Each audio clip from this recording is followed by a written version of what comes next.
कला है, हास हो, परिहास न हो।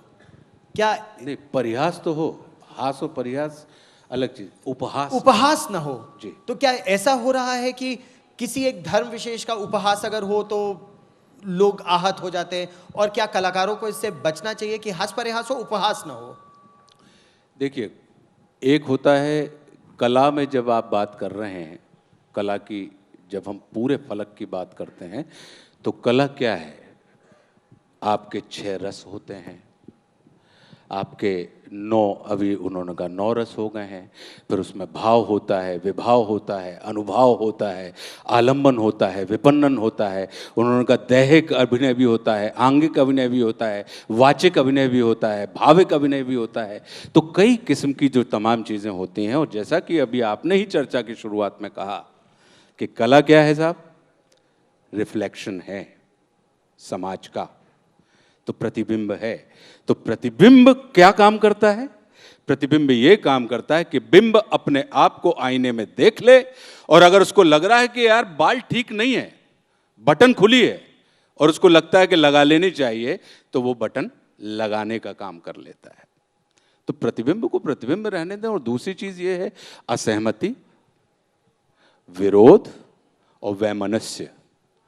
इसके अंतर को हमें समझना होगा। तो मैं 50 किस्म से आप मेरे विचार से विरोध हो, तो इसका यह मतलब थोड़ी कि आप मेरे वैमनस्य का भाव मेरे प्रति आपके मन में भर गया। क्योंकि वैमनस्य जो होता है वो व्यक्ति के प्रति होता है, और विरोध जो होता है वो विचारों के प्रति होता है। तो विचार के प्रति असहमति व्यक्ति के प्रति असहमति नहीं होती है, वहां पर व्यक्ति के साथ जुड़ाव की भी संभावनाएं बाकी रहती हैं।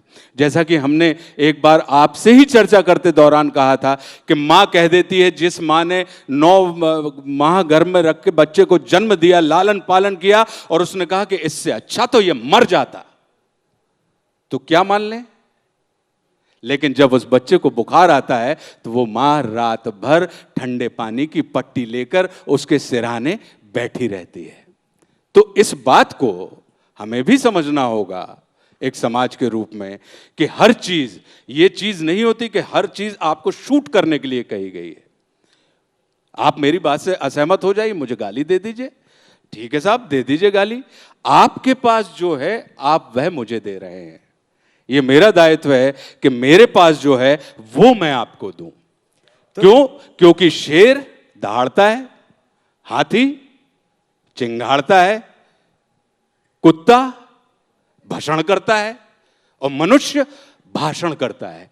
अब अचानक मनुष्य दहाड़ने लगे, हाथी जो है वो भषण करने लगे, और शेर जो है वो मतलब चिंगाड़ने लगे, तो आपको शेर के शेरत्व के ऊपर प्रश्न चिन्ह लग जाएगा। हाथी को भषण करते सुन के आपको लगेगा कि नहीं, ये हाथी की खोल में ये हाथी नहीं है। क्यों? क्योंकि इसकी अभिव्यक्ति जो है वो इसके स्वभाव के अनुरूप नहीं हो रही है। भषण और भाषण, संस्कृत में भौंकने को भषण कहा जाता है, जो कुत्ता करता है। बार्किंग, जिसको अंग्रेजी बार्किंग ही कहते हैं ना अंग्रेजी में, बार्किंग जिसको कहा जाता है ना, भौंकना।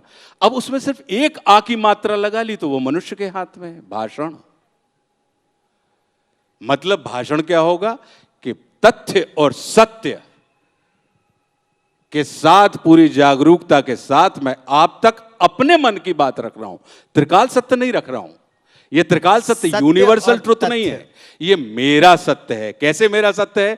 कि मेरा सत्य ये है कि मैं सामने बैठा हूं, मैं कहूं कि मेरे सामने तो गौरव बैठे हुए हैं, और गौरव के पीछे एक जो बाजू में जो बैठी हुई हैं वो चश्मा लगाए हुई बैठी हैं, और सामने कैमरे हैं। आप गौरव कहें कि आशुतोष राणा तुम झूठ बोल रहे हो सरासर, तुम्हारा बिल्कुल सामने तो स्क्रीन लगी हुई है, ये तुम्हारी बात बिल्कुल बकवास है और मैं इससे ना इत्तेफाक ही रखता हूं।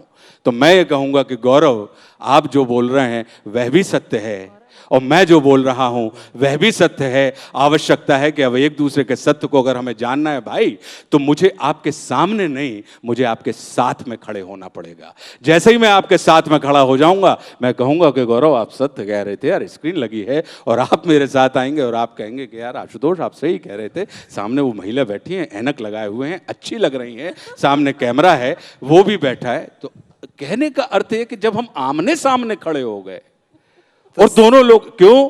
क्योंकि इस जगत में कोई असत्य नहीं बोलता, क्योंकि हर आदमी का सत्य होता है। और इस जगत में कोई विपक्ष में नहीं होता, क्योंकि हर आदमी का अपना एक पक्ष होता है। हर आदमी का अपना पक्ष होता है। तो अब हर आदमी का जब अपना पक्ष होता है, हर आदमी का अपना सत्य होता है, और अगर हम ये कहने लगे कि सिर्फ 4 चीजें हैं कि लाभ, हानि, जीवन, मरण और यश, अपयश, विधि, हाथ। पूज्य तुलसीदास जी ये बात कह गए तो उन्होंने कह दिया कि सिर्फ 4 चीजें हैं भाई साहब, लाभ, हानि, जीवन, मरण, यश, अपयश, विधि, हाथ। बाकी की जो चीजें हैं वो क्या हैं? वो तुम्हारे हाथ में नहीं है। तुम्हें सिर्फ दिया गया एजेंडा है कि उसको तुम्हारे हिस्से की लाइनें हैं। अभिनेता आया है मंच के ऊपर, अगर अच्छे से बोल देगा तो तालियां मिलेंगी, और अगर फंबल अम्बल मारेगा स्टेज पे आके, वो डायलॉग भूलेगा, अपने हिस्से के काम को ठीक से नहीं करेगा, तो लोग उसको हूटिंग कर देंगे कि नहीं। इस पे तो तालियां बनती है भाई, इस पे तो जबरदस्त तालियां बनती है।